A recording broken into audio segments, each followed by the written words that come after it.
कुछ सच्चाइयां इतनी खतरनाक होती हैं कि उन्हें फाइल्स में बंद कर दिया जाता है।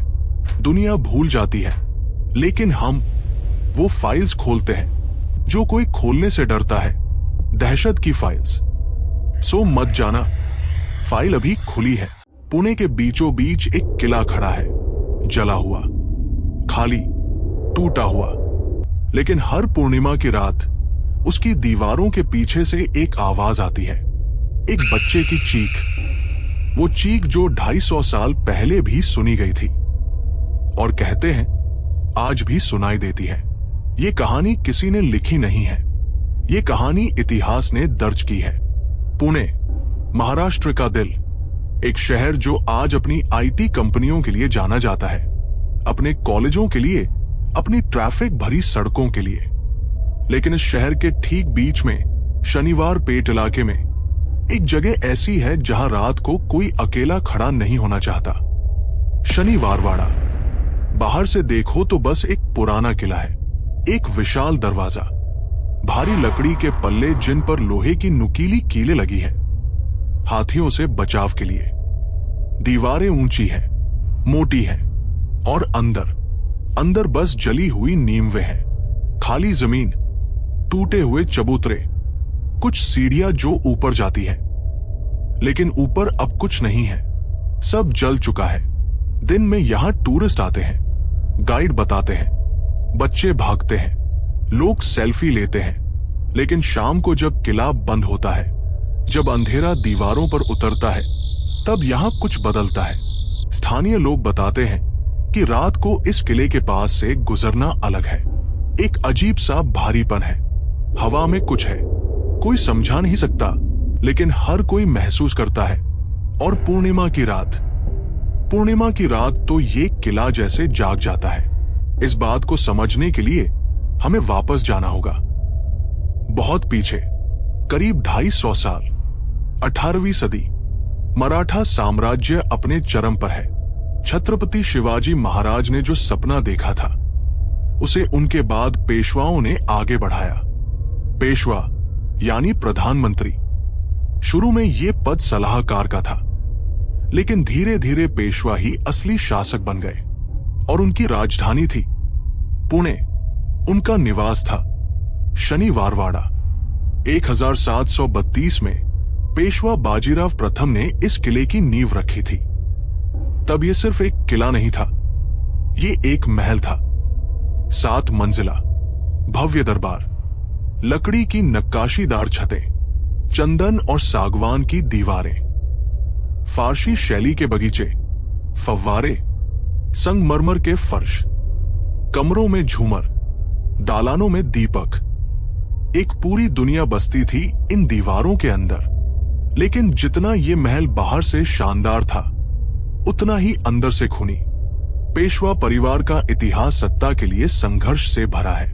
षड्यंत्र, विश्वासघात, जहर, कत्ल। परिवार के सदस्यों ने एक दूसरे को सत्ता के लिए मारा, ताज के लिए खून बहाया।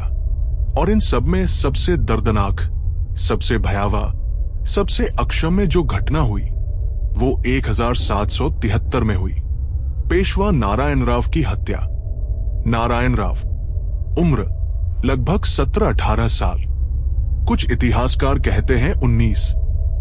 लेकिन बात यह है कि वो बहुत छोटे थे। एक लड़का जिसे अचानक पेशवा की गद्दी मिल गई थी। उनके पिता पेशवा माधवराव प्रथम एक योग्य शासक थे, लेकिन माधवराव को क्षय रोग था, टीबी। और 1772 में महज 27 साल की उम्र में माधवराव का निधन हो गया। गद्दी उनके छोटे भाई नारायण राव को मिली। अब समझिए, पेशवा परिवार में एक और शख्स था जो इस गद्दी पर नजर रखे हुए था। राघोबा यानी राघुनाथ राव, नारायण राव के चाचा। राघोबा खुद पेशवा बनना चाहते थे। माधव राव के जीवन काल में उन्होंने कई बार सत्ता हड़पने की कोशिश की थी। माधव राव ने उन्हें नजरबंद भी रखा था। लेकिन जब माधव राव चले गए और नारायण राव पेशवा बने, तो राघोबा की महत्वाकांक्षा और भड़क उठी। और उनके साथ थी उनकी पत्नी आनंदीबाई। आनंदीबाई के बारे में इतिहास में बहुत कुछ लिखा गया है। कहा जाता है कि वो बेहद चतुर थी, बेहद महत्वाकांक्षी और बेहद निर्दयी। कुछ इतिहासकार मानते हैं कि हत्या की असली योजना आनंदीबाई के दिमाग की उपज थी। एक कहानी ये भी है, और ये कई पुराने मराठी स्रोतों में मिलती है, कि राघोबा ने शायद पहले कहा था, नारायणराव ला धरा, यानी नारायणराव को पकड़ो, लेकिन आनंदीबाई ने इसे बदलकर कर दिया, नारायणराव ला मारा, यानी नारायणराव को मारो। एक अक्षर बदला और एक जिंदगी खत्म हो गई। धसिम धरा से मारा। ये बात कितनी सच है, कितनी दंतक था, इतिहासकारों में बहस है, लेकिन जो निर्विवाद सत्य है वो ये कि 30 अगस्त 1773 की रात शनिवार वाड़ा के अंदर जो हुआ वो तय था, योजनाबद्ध था और भयानक था। 30 अगस्त 1773 रात गहरी हो चुकी थी। शनिवार वाड़ा के अंदर का माहौल समझिए। ये कोई छोटी जगह नहीं थी, ये एक विशाल परिसर था। दीवारों के अंदर कई इमारतें, कई आंगन, कई मंजिलें, कई गलियारे।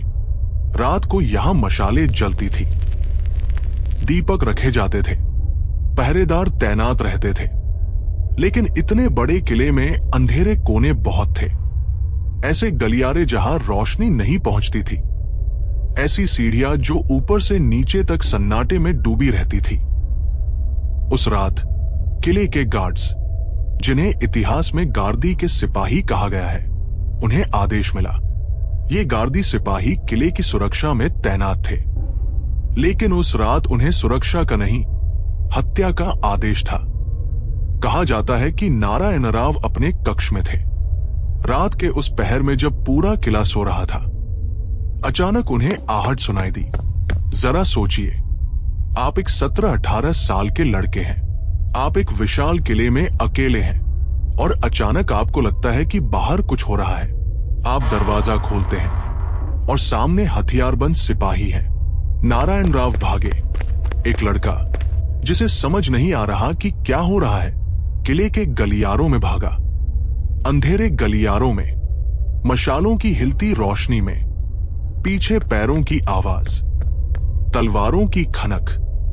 वो भागे, सीढ़ियां उतरे, दालानों से गुजरे, और तब उन्होंने वो किया जो कोई भी डरा हुआ बच्चा करता। उन्होंने अपने चाचा को पुकारा, काका मला वाचवा, काका मुझे बचाओ। ये चीख गलियारों में गूंजी, दीवारों से टकराई, छतों तक पहुंची। काका मला वाचवा। वो चिल्लाते रहे, भागते रहे, पुकारते रहे, लेकिन काका नहीं आए। काका तो वही थे जिन्होंने ये सब करवाया था। सोचिए, एक लड़का अपनी जान बचाने के लिए उसी इंसान को पुकार रहा है जिसने उसकी मौत का हुक्म दिया है। वो नहीं जानता, उसे नहीं पता कि जिसे वो अपना रक्षक समझ रहा है वही उसका हत्यारा है। इस एक बात में जो दर्द है, जो विश्वासघात है, उसे शब्दों में बयान करना मुश्किल है। गार्दी सिपाहियों ने उसे पकड़ लिया। ऐतिहासिक स्रोत बताते हैं कि नारायणराव को घसीटा गया। किले के अंदर ही, उन्हीं गलियारों में जहां कभी वो खेलते थे, जहां कभी उनके पिता चला करते थे, जहां पेशवाओं का दरबार सजता था, उन्हीं गलियारों में उस लड़के को तलवारों और छुरों से मारा गया। कुछ स्रोतों के अनुसार उनके शरीर के टुकड़े किए गए। एक पेशवा का शरीर, एक राजकुमार का शरीर, एक बच्चे का शरीर। वो किला जो उनका घर था, उनकी कब्र बन गया।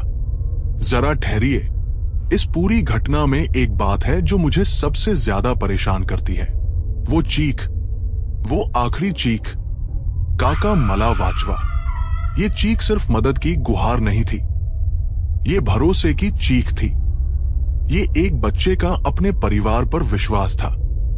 वो आखिरी लम्हों में भी मान रहा था कि चाचा आएंगे, चाचा बचाएंगे, चाचा मेरे अपने हैं। और जब वो चीख शनिवार वाड़ा की दीवारों से टकरा कर लौटी, तो किसी ने जवाब नहीं दिया। राघोबा ने जवाब नहीं दिया।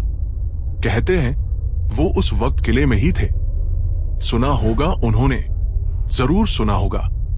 इतने बड़े किले में भी रात के सन्नाटे में एक चीख बहुत दूर तक जाती है, लेकिन वो आए नहीं और नारायण राव मारे गए। हत्या के बाद राघोबा ने पेशवा की गद्दी संभाल ली, लेकिन ये सब इतना आसान नहीं था। मराठा दरबार में बहुत से लोग थे जो जानते थे कि क्या हुआ है। नाना फडणवीस, जो मराठा राजनीति के सबसे चतुर खिलाड़ियों में से एक थे, उन्होंने राघोबा के खिलाफ मोर्चा खोला। राघोबा को अंततः गद्दी से हटाया गया। मराठा साम्राज्य में और अधिक अस्थिरता आई। लेकिन ये सब राजनीति है, इतिहास है।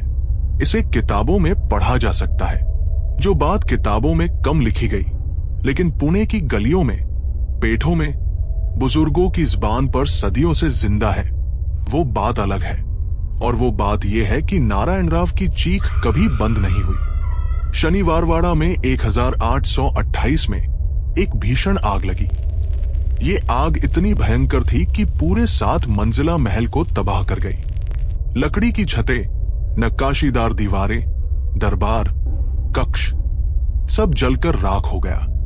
जो बचा वो सिर्फ पत्थर की बुनियाद, बाहरी दीवारें और मुख्य दरवाजा। आज अगर आप शनिवारवाड़ा जाएंगे तो अंदर ज्यादातर खुला मैदान है। कुछ नींवें हैं, कुछ सीढ़ियां हैं जो ऊपर जाती हैं, लेकिन ऊपर कुछ नहीं है। फुआरे हैं जो रिस्टोर किए गए हैं, लेकिन बाकी सब बस खंडहर। और ये खंडहर इस किले को और भी ज्यादा डरावना बनाते हैं। सोचिए, एक विशाल परिसर जहां कभी सैकड़ों लोग रहते थे, अब पूरी तरह खाली। रात को अंधेरे में बस दीवारें हैं और उनके बीच में खालीपन। कोई छत नहीं, कोई कमरे नहीं, बस नींवें हैं जो बताती हैं कि यहां कभी कुछ हुआ करता था। और उस खालीपन में कहते हैं कुछ है। अब मैं आपको वो बातें बताता हूं जो इतिहास की किताबों में नहीं, बल्कि पुणे के लोगों की जुबान पर मिलती है, पीढ़ी दर पीढ़ी चली आ रही है। और इन बातों की ताकत यह है कि ये 1-2 लोगों ने नहीं कही, ये सैकड़ों लोगों ने दशकों में अलग अलग समय पर कही है। पूर्णिमा की रात, शनिवारवाड़ा के आसपास रहने वाले लोग बताते हैं कि पूर्णिमा की रात किले के अंदर से आवाजें आती हैं। चीखने की आवाज, एक लड़के की आवाज। कोई पुकार रहा है, कोई मदद मांग रहा है, कोई भाग रहा है। काका मला वाचवा, यही शब्द, यही चीख 250 साल बाद भी। अब ये बात आप कैसे लेते हैं, ये आप पर निर्भर है। लेकिन सुनिए जरा ध्यान से, ये दावा किसी एक व्यक्ति का नहीं है, ये किसी एक रात की बात नहीं है, ये सदियों से चला आ रहा है। ब्रिटिश काल में जब किला सरकारी नियंत्रण में था, तब भी रात के चौकीदारों ने ऐसी बातें कही थी। आजादी के बाद पुरातत्व विभाग के अंतर्गत जब किले की देखरेख होती है, तब भी वहां तैनात लोगों ने ऐसी बातें कही हैं। कुछ साल पहले की बात है, एक व्यक्ति जो पुणे में शनिवार पेठ इलाके में रहते थे, उनका घर किले से ज्यादा दूर नहीं था। उन्होंने बताया कि एक पूर्णिमा की रात करीब 2 बजे उन्हें नींद खुली। कोई आवाज थी, बहुत हल्की, जैसे कोई बहुत दूर से चिल्ला रहा हो। उन्होंने सोचा शायद कोई झगड़ा हो रहा है, लेकिन आवाज का अंदाज अलग था। वो गुस्से की चीख नहीं थी, वो डर की चीख थी, किसी बच्चे जैसी आवाज, और वो किले की तरफ से आ रही थी। उन्होंने खिड़की खोली, बाहर सन्नाटा था, सड़क खाली थी और किले की ऊंची दीवारें चांदनी में धुंधली दिख रही थी। आवाज बंद हो गई थी। उन्होंने खिड़की बंद की, लेटे, और कुछ मिनट बाद फिर वही आवाज, इस बार थोड़ी और साफ, जैसे कोई किले के अंदर भाग रहा हो और चिल्ला रहा हो। उन्होंने कहा, मुझे शब्द तो समझ नहीं आए, लेकिन वो आवाज किसी बड़े इंसान की नहीं थी, वो एक बच्चे की आवाज थी। और उसमें इतना डर था कि मेरी खुद की रीढ़ ठंडी हो गई। एक और बात जो बार बार सुनने को मिलती है, शनिवारवाड़ा में रात को साए दिखते हैं। किले की दीवारों पर, गलियारों की नींवों के पास, सीढ़ियों पर, जहां अब कुछ नहीं है, वहां कभी कभी कुछ दिखता है। एक आकृति, धुंधली, तेजी से चलती हुई, जैसे कोई भाग रहा हो। एक बुजुर्ग जो कई दशकों से शनिवार पेट में रहते हैं, उन्होंने कहा, हमारे दादा बताया करते थे कि किले में रात को मत जाओ, पूर्णिमा को तो बिल्कुल मत जाओ। वहां वो बच्चा अभी भी भागता है, अभी भी अपने काका को पुकारता है, और काका कभी नहीं आते।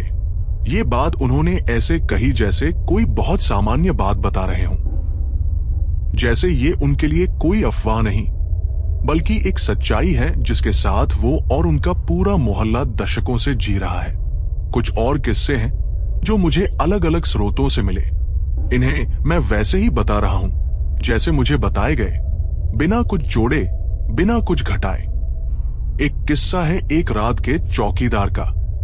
ये बात काफी पुरानी है, शायद 1980 या 1990 के दशक की। उस वक्त किले में रात को एक दो चौकीदार रहते थे। एक चौकीदार ने बाद में अपने परिचितों को बताया कि एक रात वो किले के अंदर गश्त लगा रहा था। मुख्य दरवाजे से अंदर आने के बाद बाईं तरफ जहां पुराने दरबार की नींव है, वहां से उसे पैरों की आवाज सुनाई दी, नंगे पैरों की आवाज, पत्थर पर, तेज तेज, जैसे कोई भाग रहा हो। उसने टॉर्च मारी, कोई नहीं था। आवाज बंद हो गई। वो आगे बढ़ा। कुछ मिनट बाद फिर वही आवाज। इस बार उसके पीछे से। वो मुड़ा, फिर कोई नहीं। उसने कहा, मुझे लगा कोई जानवर होगा, बिल्ली या कुत्ता, लेकिन वो पैरों की आवाज जानवर की नहीं थी। वो इंसान के पैर थे, नंगे पैर, और वो भाग रहा था। उस रात पूर्णिमा थी। उसने अगले दिन नौकरी छोड़ दी, बिना कारण बताए। बस इतना कहा, मुझसे नहीं होगा। एक और वाकया है जो कुछ ज्यादा विचलित करने वाला है। 2000 के दशक में कुछ कॉलेज के लड़कों ने रात को किले में जाने का प्लान बनाया। पुणे में ये एक तरह की डेयर। कुछ युवा लोग जो खुद को बहादुर साबित करना चाहते हैं, रात को किले की दीवार फांदकर अंदर जाने की कोशिश करते हैं। ये गैरकानूनी है। किले में रात को प्रवेश वर्जित है, लेकिन कुछ लोग करते हैं। उस रात 4 लड़के गए, दीवार पार की, अंदर पहुंचे। अंधेरा था। उन्होंने मोबाइल की लाइट जलाई। उस जमाने में कीपैड फोन था, तो रोशनी बहुत कम थी। वो अंदर गए, कुछ देर इधर उधर घूमे, खंडहरों के बीच, नींवों पर बैठे, 1-2 तस्वीरें ली। माहौल सामान्य था। डर लग रहा था, लेकिन वो डर सिर्फ अंधेरे का था, किसी असामान्य चीज का नहीं। फिर उनमें से एक लड़के ने कहा, यार, ये सीढ़ियां कहाँ जाती हैं? किले के अंदर कुछ पुरानी सीढ़ियां हैं जो ऊपर जाती हैं, जहां कभी ऊपरी मंजिलें हुआ करती थी। अब ऊपर कुछ नहीं है, बस खुला आसमान, लेकिन सीढ़ियां अभी भी हैं। वो लड़का सीढ़ियां चढ़ने लगा, बाकी 3 नीचे खड़े रहे। वो ऊपर पहुंचा। कुछ नहीं था, सिर्फ एक छोटा सा प्लेटफॉर्म और ऊपर चांद। तभी नीचे खड़े एक लड़के ने बाद में बताया, ऊपर से एक आवाज आई, बहुत धीमी, जैसे कोई सिसक रहा हो। हमने सोचा वो हमारा दोस्त है, शायद डर गया। हमने पुकारा, क्या हुआ? नीचे आ, लेकिन ऊपर से कोई जवाब नहीं आया। वो लड़का कुछ सेकंड बाद तेजी से सीढ़ियां उतर कर आया। उसका चेहरा सफेद था। उसने कहा, मैंने कोई आवाज नहीं निकाली थी, मैं बस खड़ा था, लेकिन मुझे लगा कि कोई मेरे पीछे खड़ा है। मुड़ा तो कोई नहीं था, लेकिन हवा में कुछ था, जैसे कोई सांस ले रहा हो। मेरे बहुत करीब। चारों तुरंत बाहर निकले, दीवार फादी, भागे। उनमें से एक लड़के ने बाद में कहा, हम बाहर आए और पीछे मुड़कर देखा। किले की दीवार चांदनी में चमक रही थी, और मुझे नहीं पता ये मेरा वहम था या सच, लेकिन मुझे लगा कि किले के अंदर से कोई हमें देख रहा है। दीवार के ऊपर से कोई खाली जगह नहीं थी वहां, कोई खिड़की नहीं थी, लेकिन देख रहा था कोई। ये किस्से आपको पुणे में बहुत मिलेंगे। हर पीढ़ी के पास अपने किस्से हैं और सब में एक बात कॉमन है, आवाज, पूर्णिमा और किले का वो हिस्सा जहां नारायण राव की हत्या हुई थी। लेकिन अब मैं आपको एक और बात बताता हूं जो कम लोग जानते हैं। शनिवारवाड़ा में शाम को एक लाइट एंड साउंड शो होता है। ये शो किले के इतिहास को बताता है और इस शो में नारायण राव की हत्या का दृश्य भी शामिल है। जब ये हिस्सा आता है, जब स्पीकर से काका मला वाचवा की चीख गूंजती है, तो बहुत से दर्शक बताते हैं कि उन्हें एक अजीब सा एहसास होता है। एक महिला ने कहा, मुझे लगा कि वो चीख सिर्फ स्पीकर से नहीं आ रही, वो कहीं और से भी आ रही है, जैसे किले के अंदर कहीं गहराई से कोई उस चीख का जवाब दे रहा हो, या शायद कोई उसी चीख को दोहरा रहा हो। मैं पक्के तौर पर नहीं कह सकती, लेकिन मुझे बहुत अजीब लगा। अब जरा ठहर कर एक बात सोचिए। ये किला 1828 में जल चुका है। उसके बाद से इसकी शक्ल पूरी तरह बदल गई है। जो महल था वो अब खंडहर है, जो कमरे थे वो अब खुले मैदान है, जो छतें थी वो अब आसमान है। लेकिन दीवारें वही हैं, जमीन वही है, नींवें वही हैं, पत्थर वही हैं। और अगर आप पूर्णिमा की रात वहां खड़े हो तो आप उसी जमीन पर खड़े हैं जहां 250 साल पहले एक लड़का अपनी जान बचाने के लिए भागा था। उसी जमीन पर, उसी चांदनी में, उसी सन्नाटे में कुछ बातें हैं जो मुझे इस पूरे किस्से में सबसे ज्यादा परेशान करती हैं, और मैं चाहता हूं कि आप भी इन पर गौर करें। पहली बात, ये चीख 250 साल से क्यों बंद नहीं हुई? अगर ये सिर्फ कहानी है, सिर्फ अफवाह है, तो ये हर पीढ़ी में कैसे जिंदा है? हर दशक में नए लोग, नए चौकीदार, नए निवासी, नए विजिटर, सब एक ही बात क्यों कहते हैं? किसी ने सिखाया, किसी ने बताया, या किसी ने सच में सुना? दूसरी बात, पूर्णिमा ही क्यों? नारायण राव की हत्या अमावस्या को नहीं हुई थी। इतिहास में उस रात चांद के बारे में स्पष्ट उल्लेख नहीं मिलता। तो फिर पूर्णिमा की रात ही ये आवाजें क्यों? क्या रात की रोशनी में किले का अंदर ज्यादा दिखता है इसलिए लोग ज्यादा नोटिस करते हैं, या कोई और कारण है? तीसरी बात, वो आग, 1828 की आग जिसने पूरा महल तबाह कर दिया। इस आग का कारण कभी स्पष्ट नहीं हुआ। कुछ इतिहासकार कहते हैं ये दुर्घटना थी, कुछ कहते हैं आगजनी। लेकिन एक बात जो बार बार कही जाती है वो ये कि ये आग एक नहीं बल्कि कई बार लगी। शनिवारवाड़ा में 1791 में भी आग लगी थी, 1808 में भी, 1812 में भी, और फिर 1828 में आखिरी बार, जिसने सब कुछ खाक कर दिया। एक किले में बार बार आग लगना, क्या ये सामान्य है? कुछ लोग कहते हैं कि ये दुर्घटनाएं थी। लकड़ी का महल था, दीपक जलते थे, आग लगना स्वाभाविक था।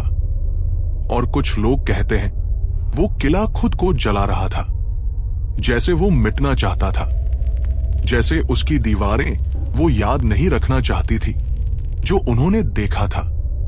ये बात कहने वाले ने एक पल रुककर कहा था, लेकिन मिटा नहीं पाया ना। दीवारें तो बच गई, और उनके साथ वो चीख भी। मैं आपको एक और बात बताता हूं। शनिवारवाड़ा के मुख्य दरवाजे को दिल्ली दरवाजा कहते हैं। ये बहुत विशाल है, भारी लकड़ी का, और इस पर लोहे की नुकीली कीलें लगी हैं, हाथियों को रोकने के लिए। इसके अलावा किले में और भी दरवाजे हैं, नारायण दरवाजा, गणेश दरवाजा, जम्भूल दरवाजा, मस्तानी दरवाजा। रात को जब किला बंद होता है ये सब दरवाजे बंद होते हैं। लेकिन कभी कभी, और ये बात कई लोगों ने कही है, सुबह जब किला खोला जाता है तो अंदर कुछ चीजें अलग होती हैं। कोई पत्थर हिला हुआ, किसी जगह जमीन पर निशान, जैसे कोई रात को अंदर चला हो। अब ये जानवर भी हो सकते हैं, बिल्लियां या कुत्ते अंदर घुस सकते हैं, लेकिन जो लोग बरसों से वहां काम करते हैं उन्हें जानवरों के निशान और इंसानी निशान में फर्क पता है। एक बार, और ये बात मुझे एक स्थानीय व्यक्ति ने बताई, सुबह जब दरवाजा खुला तो किले के अंदर जहां एक पुरानी सीढ़ी है उसके नीचे जमीन पर गीलापन था, जैसे किसी ने पानी गिराया हो या जैसे कोई बहुत देर तक वहां खड़ा रहा हो। पसीना या कुछ और, कोई स्पष्ट जवाब नहीं है। शनिवारवाड़ा के बारे में एक और बात कही जाती है जो मुझे बहुत डरावनी लगती है, और वो है तापमान। किले के अंदर कुछ जगह ऐसी हैं जहां तापमान अचानक बदल जाता है। बाहर गर्मी हो, लेकिन उस जगह पहुंचते ही ठंड लगने लगती है। अब इसकी वैज्ञानिक व्याख्या हो सकती है पुरानी पत्थर की दीवारें, हवा का बहाव, छाया। लेकिन जो लोग ये अनुभव करते हैं वो कहते हैं कि ये सामान्य ठंड नहीं है। ये ऐसी ठंड है जो हड्डियों तक जाती है, और सिर्फ एक जगह पर 2 कदम आगे बढ़ो तो सब नॉर्मल, लेकिन उस जगह पर कुछ है, और वो जगह ज्यादातर वही है जहां नारायण राव भागे थे, जहां उन्हें पकड़ा गया था, जहां उनकी हत्या हुई थी। अब सुनिए एक बात जो शायद इस पूरे किस्से का सबसे अजीब हिस्सा है। मैंने पहले बताया कि नारायण राव ने चिल्लाकर कहा था, काका मला वाचवा, लेकिन कुछ पुराने मराठी स्रोतों में यह भी मिलता है कि जब गार्दी सिपाहियों ने नारायण राव को पकड़ा तो वो जमीन पर गिरे और उन्होंने आखिरी बार बोलने की कोशिश की, लेकिन वो पूरा वाक्य नहीं बोल पाए। बस काका इतना ही निकला, और फिर खामोशी। कुछ लोग कहते हैं कि शनिवारवाड़ा में पूर्णिमा की रात जो चीख सुनाई देती है वो पूरी चीख नहीं है, वो बीच में टूट जाती है, जैसे कोई बोलना चाहता है, पूरा वाक्य कहना चाहता है, लेकिन बोल नहीं पाता, जैसे वो उसी लम्हे में अटका हुआ है 250 साल से, उसी आधे वाक्य में, उसी अधूरी पुकार में, उसी अनसुनी गुहार में, काका, और फिर सन्नाटा। मैंने इस कहानी पर काफी वक्त बिताया, बहुत कुछ पढ़ा, बहुत से लोगों से बात की, बहुत सी जगहों से जानकारी इकट्ठी की, और एक बात जो मुझे बार बार महसूस हुई वो ये है कि शनिवारवाड़ा का डर सिर्फ भूत प्रेत का डर नहीं है, ये विश्वासघात का डर है। ये उस डर से भी ज्यादा गहरा है। ये वो डर है जो तब पैदा होता है जब आपको पता चलता है कि आपके सबसे अपने लोग, आपका अपना खून, आपको मारने पर तुले हैं, और आपको पता भी नहीं। आप उन्हें पुकार रहे हैं, मदद मांग रहे हैं, और वो सुन रहे हैं, लेकिन आ नहीं रहे। नारायण राव एक लड़का था, एक बच्चा जिसने अपनी जिंदगी के आखिरी लम्हों में भी अपने चाचा पर भरोसा किया, और उसी भरोसे ने उसे मार दिया। शायद इसीलिए वो चीख इतनी ताकतवर है, शायद इसीलिए वो चीख सदियां पार कर गई, क्योंकि वो चीख सिर्फ दर्द की नहीं है, वो चीख एक सवाल है, एक ऐसा सवाल जिसका जवाब कभी नहीं मिला। काका, मला वाचवा, काका तुम क्यों नहीं आए? शनिवारवाड़ा आज भी खड़ा है, पुणे के बीचों बीच। दिन में टूरिस्ट आते हैं, गाइड बताते हैं, शाम को लाइट एंड साउंड शो होता है, लोग तालियां बजाते हैं, लेकिन रात को, खासकर पूर्णिमा की रात को, किले के आसपास के लोग अपनी खिड़कियां बंद कर लेते हैं, दरवाजे बंद कर लेते हैं, और सोने की कोशिश करते हैं, क्योंकि वो जानते हैं कि रात के 2-3 बजे जब पूरा शहर सो रहा होगा, तब किले के अंदर से शायद कुछ सुनाई दे, एक आवाज, बहुत दूर से, बहुत पुरानी, और वो आवाज सुनना कोई नहीं चाहता। मैं ये कहानी यहां खत्म कर सकता हूं, लेकिन एक आखिरी बात है जो मैं बताना चाहता हूं। कुछ साल पहले एक पत्रकार ने शनिवारवाड़ा पर एक रिपोर्ट की थी। उस रिपोर्ट के लिए उन्होंने किले के पास रहने वाले कई लोगों से बात की। सबने थोड़ा बहुत वही बातें कही जो मैंने आपको बताई, लेकिन एक बुजुर्ग महिला ने कुछ ऐसा कहा जो उस पत्रकार को, और बाद में मुझे भी, बहुत देर तक सोचने पर मजबूर कर गया। उन्होंने कहा, लोग कहते हैं कि किले में नारायण राव की आत्मा है, लेकिन मुझे नहीं लगता कि वो आत्मा है। पत्रकार ने पूछा, तो क्या है? उन्होंने कहा, वो चीख है, सिर्फ चीख। एक बच्चे की आखिरी चीख जो इतनी तेज थी, इतनी दर्दनाक थी, इतनी सच्ची थी कि दीवारों ने उसे सोख लिया, और अब वो दीवारें उसे वापस करती हैं, बार बार, हर पूर्णिमा को। क्योंकि पत्थर भूलते नहीं, पत्थर सब याद रखते हैं, पत्थर सब याद रखते हैं। मैंने सोचा कि इससे बेहतर इस कहानी का अंत कोई हो ही नहीं सकता। शनिवारवाड़ा की दीवारें आज भी खड़ी हैं, जली हुई, काली, खामोश, लेकिन शायद खामोश नहीं, शायद वो बस इंतजार कर रही हैं अगली पूर्णिमा का। और अगर कभी आप पुणे जाए और शनिवारवाड़ा देखने जाए तो दिन में जाइए, गाइड की बातें सुनिए, तस्वीरें लीजिए, इतिहास जानिए, लेकिन शाम को निकल आइए। और अगर रात को आपका रास्ता किले के पास से गुजरे तो तेज चलिए, नजर मत डालिए उन ऊंची दीवारों पर। और अगर हवा में कोई आवाज आए, कोई दूर की धुंधली सी टूटी हुई आवाज, तो रुकिए मत, क्योंकि वो आवाज आपके लिए नहीं है, वो आवाज किसी और के लिए है, किसी ऐसे शख्स के लिए जो 250 साल पहले भी नहीं आया था और आज भी नहीं आएगा। कहते हैं शनिवारवाड़ा की दीवारों ने वो चीख सोख ली थी, काका मला वाचवा, और हर पूर्णिमा को वो दीवारें उसे लौटाती हैं, क्योंकि कुछ दर्द इतने गहरे होते हैं कि पत्थर भी उन्हें भूल नहीं पाते। असली डर ये नहीं है कि किले में कोई भूत है, असली डर यह है कि एक बच्चा अपनी मौत के वक्त भी उसी इंसान को पुकार रहा था जिसने उसे मरवाया, और उसे कभी पता नहीं चला। वो चीख अनसुनी रह गई, न सिर्फ उस रात बल्कि शायद हमेशा के लिए।